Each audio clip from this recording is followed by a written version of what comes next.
राजकुमारी मंदाकिनी अपने पिता की इकलौती संतान थी। वह इतनी सुंदर थी कि उसकी सुंदरता के चर्चे अन्य राज्यों में भी थे। उसमें सौंदर्य के साथ साथ सदाचार, प्रतिभा आदि और भी सद्गुण थे, परंतु सब सद्गुणों तथा पिता के स्नेह ने उसे अभिमानी बना दिया। उसका अहंकार इतना बढ़ गया था कि वह किसी दूसरे को अपने सामने कुछ समझती ही नहीं थी। अनेक राजकुमारों ने उससे विवाह करना चाहा, किंतु किसी को वह अपने योग्य माने। अब तो राजकुमार की अवस्था दिनों दिन बढ़ती जा रही थी। महाराज को लोक निंदा का भय था। लोग काना फूसी करने भी लगे थे, किंतु राजकुमारी अपने अहंकार में चूर थी। वह किसी भी राजकुमार को देखने तक को भी प्रस्तुत नहीं होती थी। अंत में महाराज ने पड़ोस के युवक राजा रंगमोहन के साथ एक योजना बनाई और घोषणा कर दी कि राजकुमारी के आगामी जन्मदिन पर प्रातःकाल जो पुरुष नगर द्वार में पहले प्रवेश करेगा, उसके साथ राजकुमारी का विवाह कर दिया जाएगा। फिर वह कोई भी हो, राजकुमारी का जन्मदिन का दिन आ गया। प्रातःकाल नगर द्वार में सबसे पहले आने वाले पुरुष को राजसेवक पकड़ लाए। वह था फटे चिथड़े लपेटे एक भिक्षुक, परंतु वह जवान था, सुंदर था और पूरा अलमस्त था। उसके मुख पर एक अलग ही तेज नजर आ रहा था। महाराज ने राजपुरोहित को बुलवाया और बिना किसी धूमधाम के भिक्षुक के साथ राजकन्या का विवाह कर दिया। राजकुमारी चिल्लाई और रोते रोते उसने अपने सुंदर नेत्र लाल बना लिए। किंतु आज उसके पिता निष्ठुर बन गए थे। उन्होंने पुत्री के रोने चिल्लाने पर ध्यान ही नहीं दिया। भिक्षुक को केवल 5 स्वर्ण मुद्रा देकर उन्होंने कहा, तू अपनी पत्नी को लेकर मेरे राज्य से शीघ्र निकल जा, और याद रखना, यदि फिर तू या तेरी पत्नी मेरे राज्य में आए तो प्राण दंड दिया जाएगा। चलो। मंदाकिनी भिक्षुक ने राजकन्या को पकड़ा और चल पड़ा। रोती बिलखती राजकुमारी उसके साथ जाने को विवश थी, परंतु ज्यों का त्यों प्रसन्न था। वह पत्नी के रोने पर ध्यान दिए बिना गीत गाता चल रहा था। राजकन्या को पैदल ही पिता के राज्य से बाहर जाना पड़ा। भिखारी उससे मधुर भाषा में बोलता, उसे प्रसन्न करने का प्रयत्न करता। पर्याप्त दूर जाने पर जंगल में नदी किनारे एक फूस की झोपड़ी में दोनों पहुंचे।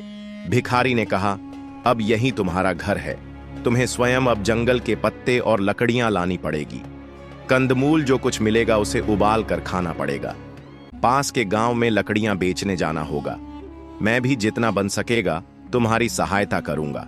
राजकन्या के लिए यह जीवन बहुत दुखद था, किंतु व्यवस्था सब करा लेती है। उसे एक ही सुख था कि भिखारी उसके साथ बहुत प्रेमपूर्ण व्यवहार करता था। कुछ दिन ऐसे ही बीत गए।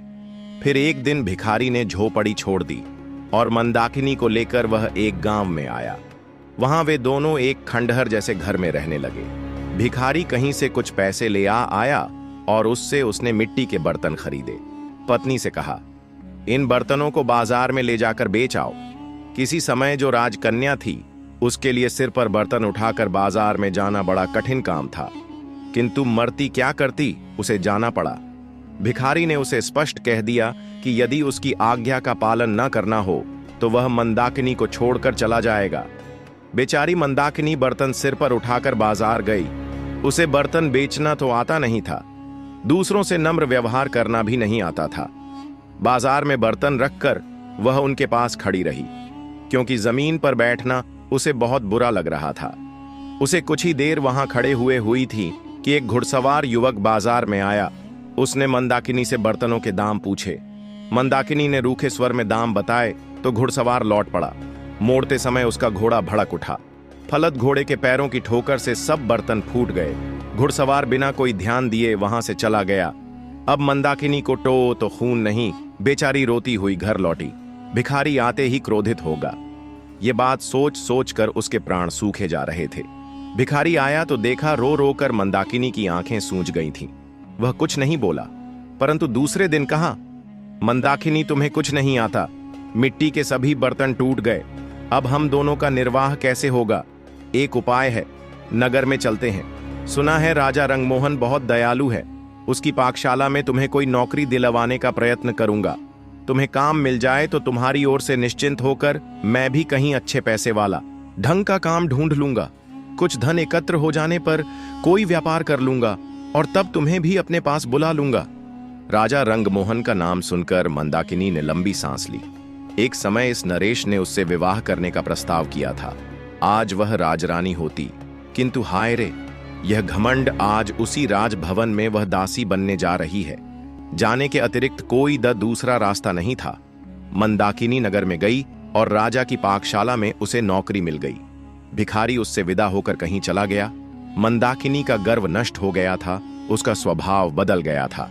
अब वह अत्यंत विनम्र, परिश्रमी और सावधान सेविका बन गई थी। रसोई घर की अध्यक्षा रंभा कुमारी उसके कार्य से अत्यंत संतुष्ट थी। बसंत पंचमी आई। राजा रंगमोहन का जन्मदिन था। सभी सेवकों को इस दिन नरेश अपने हाथ से पुरस्कृत करते थे। दूसरी सेविका के साथ मंदाकिनी को भी राजसभा में जाना पड़ा। जब सब सेवक पुरस्कृत हो चुके और सब सेविकाएं भी पुरस्कार पा चुकी, तब उसे पुकारा गया। वह हाथ जोड़े, मस्तक झुकाए राज सिंहासन के सामने खड़ी हो गई। नरेश ने कहा, मंदाकिनी, मैं तुमसे प्रसन्न हूं। तुम्हें तो मैं अपनी रानी बनाना चाहता हूं। मंदाकिनी चौंक पड़ी। महाराज, आपको ऐसी अधर्मपूर्ण बात नहीं करनी चाहिए। मैं परस्त्री हूं। क्या हुआ? जो मेरा पति भिक्षुक है, मेरा तो वही सर्वस्व है। उसे छोड़कर मैं दूसरे किसी की सोच भी नहीं सकती। वही मेरा स्वामी है। आपकी मुझ पर बहुत कृपा है, तो इतना अनुग्रह करें कि मेरे पति का पता लगवाकर और उसे बुला दें। मैं पाकशाला में सेवा करके प्रसन्न हूं। महाराज रंगमोहन चले गए और थोड़ी देर में वह भिखारी राजमहल से निकला। मंदाकिनी उसे देखते ही दौड़कर उसके पैरों पर गिर पड़ी। भिखारी मुस्कुराया और बोला, मंदाकिनी, मुझे ध्यान से देखो तो तुम्हें मुझ में और रंगमोहन में कुछ सादृश्य नहीं मिलता। भेद खुल चुका था। भिखारी के वेश में उसको ग्रहण करने वाले स्वयं राजा रंगमोहन ही थे और वह थी उनकी महारानी। राजा ने कहा, मंदाकिनी, क्षमा करना, तुम्हारे अभिमान की मुझे कोई दूसरी औषधि मिली ही नहीं, इसलिए तुम्हारे पिता के साथ मिलकर मुझे यह रास्ता अपनाना पड़ा। निष्कर्ष, जीवन में अभिमान और घमंड का कोई स्थान नहीं है। कठिन परिस्थितियां हमारे अहंकार को मिटाने और हमें विनम्र बनाने के लिए आती हैं। जीवन की सच्ची समझ कठिनाइयों से ही मिलती है और सच्चे प्रेम और समर्पण के बिना जीवन में वास्तविक खुशी और संतोष संभव नहीं है। इसके साथ ही कहानी यह भी बताती है कि परिस्थितियां चाहे जितनी भी कठिन क्यों ना हो, सच्चा प्रेम, सहनशीलता और विवेक ही जीवन को सही दिशा में आगे बढ़ाते हैं।